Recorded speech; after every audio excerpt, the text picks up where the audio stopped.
When State Street Global Advisors Vice President of Marketing Communications, Elizabeth SEROTTE, was the opening keynote speaker in June at a major marketing conference in Australia, she probably felt she was far enough away from Bowling Green and New York City to tell the truth about Fearless Girl.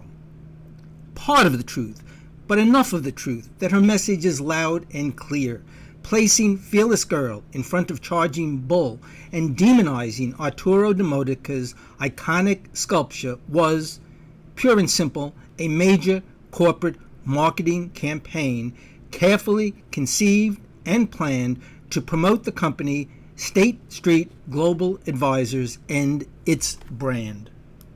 Of course, what she does not admit is the truth about the complete secrecy surrounding doing so to ensure Arturo de Modica, myself, the community board, even the New York City Parks Department knew nothing about the plan.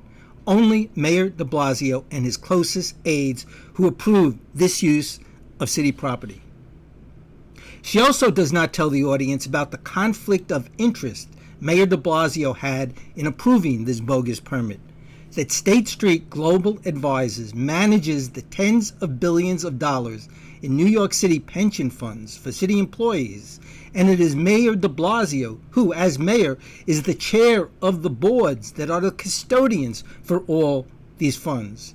That State Street Global Advisors earns tens of millions of dollars each year managing the city's pension funds. SEROTTE also does not tell the audience that the vast majorities of companies State Street invests these city funds in have no women on their boards of directors, hundreds of companies without women on their boards. Also, that State Street invests in companies that are major polluters, others who manufacture and market guns, companies that underpay their female and minority employees, just as State Street itself was fined millions of dollars by the federal government for doing so. But most of all, what Elizabeth SEROTTE says nothing about in Australia is that State Street executives and McCain advertising executives knew they needed Arturo de Modica's approval to do what they did, as did Mayor de Blasio, to use Arturo de Modica's copyright of Charging Bull in a commercial venture, this State Street Global Advisors marketing campaign. And their complete lack of integrity and ethics and their malfeasance in misusing Arturo de Modica and Charging Bull in this way. And of course, they were smart enough to know Arturo would never give permission to them to turn Charging Bull into a symbol of discrimination and oppression of women, which it is not, of course. Instead, State Street, McCain Advertising, and Mayor de Blasio consorted to keep this marketing campaign secret until it was accomplished and too late to stop. Whatever your interest is, watching this fascinating presentation of corporate corruption at the highest level, watch the highlights of this presentation, minus all the self-serving corporate BS she wraps these comments around, by a senior State Street Global Advisor executive telling the truth about Fearless Girl. By its conclusion, you will have no doubt what really took place here at Bowling Green in March 2017. Let's welcome our next international keynote speaker, and this is all about Fearless Girl, the story behind the statue that became the overnight viral sensation. I'd like to introduce Elizabeth SEROTTE, who is the Vice President of Marketing Communications at State Street Global Advisors, about the creative strategy that brought about the statue that also helped the firm, one of the largest asset managers in the world. Elizabeth will illustrate the innovative thinking that gave rise to the now iconic campaign and how the firm measured the business impact of Fearless Girl. Please welcome Elizabeth to the stage. Hi, thank you. Hey, welcome. Thanks, thank you. Good morning. It is such a pleasure to be here this morning to speak with you all about Fearless Girl. So today I'm going to speak to you about the creative brief, the marketing strategy behind the Fearless Girl campaign. I'll take you through some of the behind the scenes, some of the tactics that we executed as part of the campaign, and then I'll talk about the impact, the marketing results, the business results. I do want to say before I dive in that I think it's pretty amazing that I'm here to speak with you today on behalf of my employer. We're an asset management firm, and I'm here to talk about a bronze statue of a 4-foot-tall, 8-year-old little girl. And asset management firms, as you can imagine, are not typically in the statue business. So that's pretty cool. I joined the marketing team at State Street coming up on 2 years ago now. Impact. And when I took my first job in marketing a number of years ago, it did feel a little like going over to the dark side. Not going to lie. And I certainly never imagined that working for a B2B financial services firm was going to be the job that offered me the opportunity to work on a campaign that was really so viral and impactful and has made a difference. And I think this has been a similarly wild ride for many of my colleagues. So I'm going to spend just a few minutes telling you about State Street Global Advisors before I get started. As I mentioned, we're an asset management firm, the third largest in the world, with $2.7 trillion in assets under management. We are part of State Street Corporation, a company that has about 35,000 employees around the globe, was founded 225 years ago, and today is responsible for 1 out of every $10 invested globally. State Street Global Advisors, the asset management arm that I work for, was formed 40 years ago, and we're known as a pioneer in the index investing space, and we created the oldest and the largest exchange-traded fund, ETF, in the world. But we're not as well known as many of our competitors, and I think that's in part because we've traditionally been a very institutional-focused firm, which is to say we invest money on behalf of pension funds and endowments and foundations and financial advisors and so forth. So how does that lead us to Fearless Girl? Well, the simple truth behind Fearless Girl is this. As one of the largest index investors, unlike active investors, if we don't like the way a company is performing, we don't like how they're being run from a corporate governance perspective, we can't just sell the shares in that company. If the company's in the index and we're invested in the index, we own shares in that company. And we created a fund, also called SHE, to allow investors to invest in those companies. So we wanted to further raise awareness about those offerings. And that essentially was the brief that we gave to our agency partners at McCann. And from there, conversations started that ultimately led us to the Fearless Girl. Now, for all of the creatives in the audience, you can imagine that there were many iterations of this along the way before we landed on ultimately the idea of Fearless Girl. There were months of conversations between our marketing leaders and the folks at McCann before we ultimately landed on this idea that we thought would draw attention to the right place in the heart of New York City's financial district, facing the iconic Charging Bull on Wall Street, and the right figure, a proudly defiant little girl standing with her hands on her hips and her chin held high. This is a photo of our team the morning of the launch. I want to introduce you to a few of these people. On the far left there is my boss, John Brockelman. He's our head of marketing, brand marketing and communications. Second from the right is Stephen Tisdale, our CMO, and he really led the charge behind Fearless Girl. To Stephen's left is Lori Heinel, a senior leader in our investment organization, and she was one of our key spokespeople for the campaign. The rest of the folks in this picture are the McCann team. And I want to point out just one of them to you. She's fifth from the left, wearing a scarf wrapped around her neck. That's Tally Gumbiner, and she was one of the very talented creatives who created the idea for Fearless Girl and created Fearless Girl. She worked on every detail of the statue, the mood boards. She worked very closely with the artist on everything from the stance to the clothing to the swish of the ponytail. You'll notice one person who's not in the photo. Me. I was not in New York the morning of the launch. I was back in Boston at home base with some other members of our team, making sure that a whole range of campaign activations that were going live that day went off without a hitch. And that's really important to note. We did not just install a statue in New York and hope good things would happen. We had a fully integrated marketing campaign built out around maximizing the impact of Fearless Girl. Starting with paid, we did very little from a paid perspective with this campaign. We did a little paid search, we did a client email, but there was no big paid advertising component of this campaign. On the other hand, earned media was a huge part of the campaign. Our PR team secured an exclusive in the Wall Street Journal. We held our second Beyond Talk event, which is an event that we held with one of our key clients, CalSTRS, that brings together investment managers to talk about how to get more women into the financial services industry. And our then CEO, Ron O'Hanley, gave a major keynote address at a key, highly respected corporate governance conference. On social media, we had a series of posts teed up and ready to go on our company Twitter handle and our LinkedIn page. And on our own web pages, we had a behind-the-scenes making of Fearless Girl video that we put both on the web page and on social. One of our female leaders had a blog post that went live that day as well.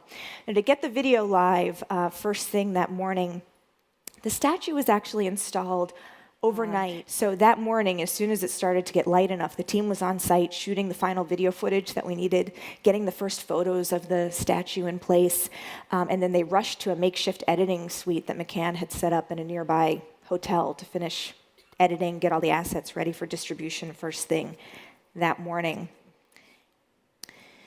Within hours, we started to see the social conversation around the statue pick up. In the first 12 hours, there were 1 billion Twitter impressions. We saw conversations across 6 continents. Key social media influencers, media personalities, celebrities started to join the conversation pretty quickly after that. So we saw Katie Couric, Chelsea Clinton, Arianna Huffington, the CEO of Twitter, Jack Dorsey, all posted about the statue. And then we knew she was like way cooler than we ever imagined she was going to be when the likes of Emma Watson and Ariana Grande, who at the time I think had almost 100 million Twitter followers, started posting about her. And as that social media firestorm spread, the experiential part of the campaign really started to kick in. People were seeing the stories on social media, they were seeing the news stories, and they started. And this went on for some time. This is a webcam photo that's pointed down at the Bowling Green Park, and you can see the statue. Well, you actually can't see the statue. I assure you she is in there somewhere. In the first 12 weeks after launch, there were 4.6 billion Twitter impressions, 745 million Instagram impressions. State Street and Fearless Girl were mentioned together in broadcasts reaching over 43 million people, and that's looking at our brand and Fearless Girl together. I think if you looked at Fearless Girl, I'm confident if you looked at Fearless Girl alone, it would be far higher. Print and digital mentions of State Street reached over 140 million impressions. And to put this in perspective for you, our share of voice compared to competitors in the months leading up to the launch was 8%, a little under 8%. And in the month of the launch, it went up over 37%. As far as the impact on the business, we saw a 170% increase in the average daily trading volume of the gender diversity ETF in the month following the launch, a 450% increase in page views of the landing page for that ETF. Views of our company homepage were up 90%. And our corporate Twitter handle impressions were up 650%. So we asked the company that does our ad and media buying to estimate for us what it would have cost us if we were going to purchase that number of quality impressions. And they estimated somewhere between $27 and $38 million. The ROI on this campaign was huge because we actually spent less than $250,000 on the campaign. Video. So at Cannes, the campaign took home 18 awards, including 4 Grand Prix, which was shocking and really exciting for all of us. And then we took home a record number of Clio Awards in New York a few months later, including Top Advertiser of the Year. And just a few weeks ago, I was down in New York with some other members of the team where we collected a number of Effie awards from North American Effies, including Top Brand and Top Marketer for the year. And that was really exciting because unlike the Clios and the Cannes Lions, which are awards for the creativity behind a campaign, the Effies really focus on effectiveness and impact. So that was really exciting to be in the room at these awards and being called up to win these big brand awards where we're up against major consumer brands that everyone has heard of.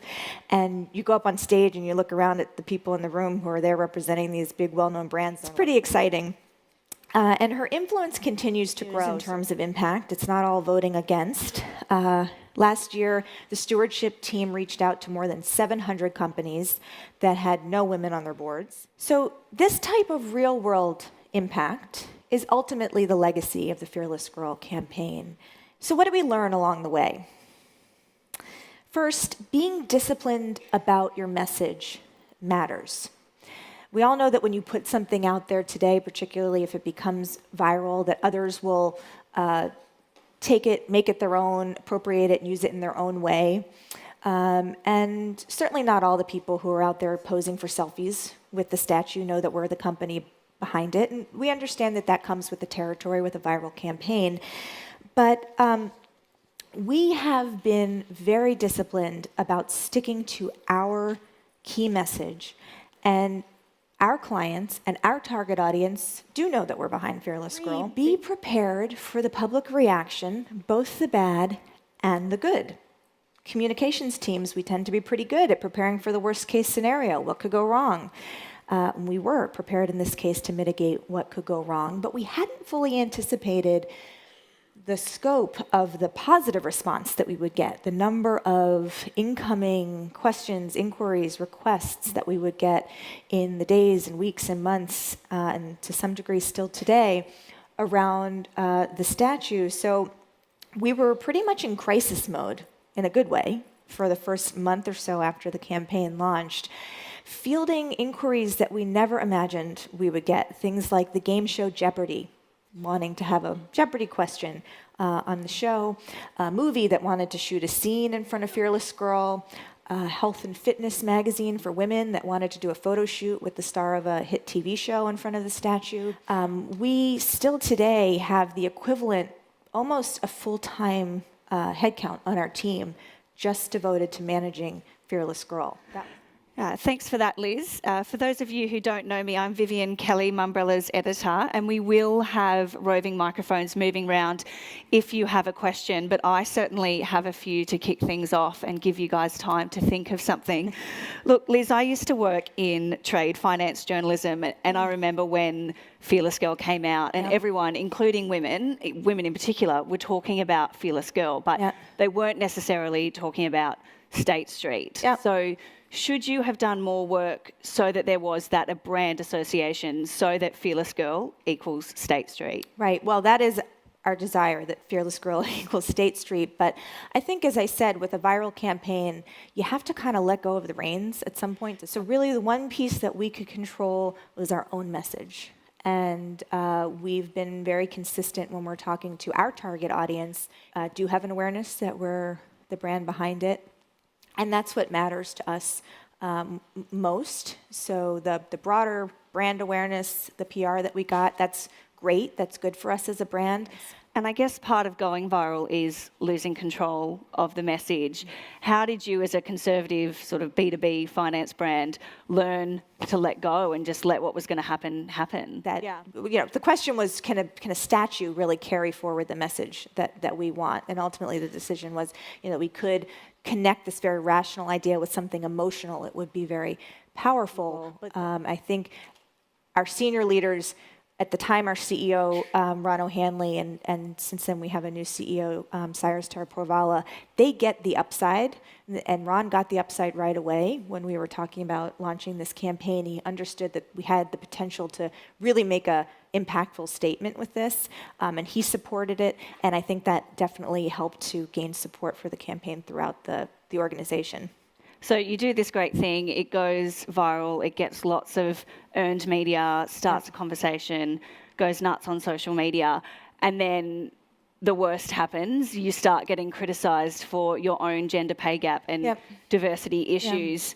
Should you have gotten your own house in order before you tried to change the world? Look, I don't think you ever would get to a position where you're so perfectly positioned that you can avoid all criticism. So if we were trying to wait for that, we never would have been able to make the statement and would not have been able to have made the impact that we have. So you mentioned timing there. Why was the timing right for this campaign, even though you knew that things weren't quite right internally at State Street? The reason that we acted when we did, again, this wasn't just a marketing stunt. I think some people will say it was, but and the fact that we were able to then, as I said, take that very rational idea that can be a little bit hard to wrap your head around and attach this very emotional symbol to it and do something really powerful, that was a great opportunity. The team at McCann helped us to take advantage of that timing, but it was certainly a business driver behind the timing. The creator of the charging bull actually took issue with Fearless Girl, and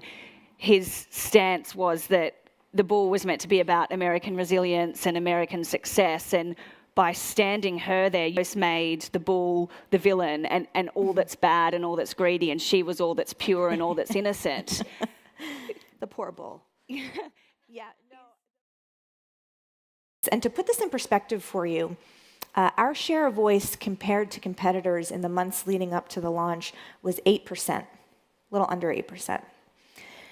And in the month of the launch, it went up over 37%. As far as the impact on the business, we saw a 170% increase in the average daily trading volume of the gender diversity ETF in the month following the launch, a 450% increase in page views of the landing page for that ETF. Views of our company homepage were up 90%.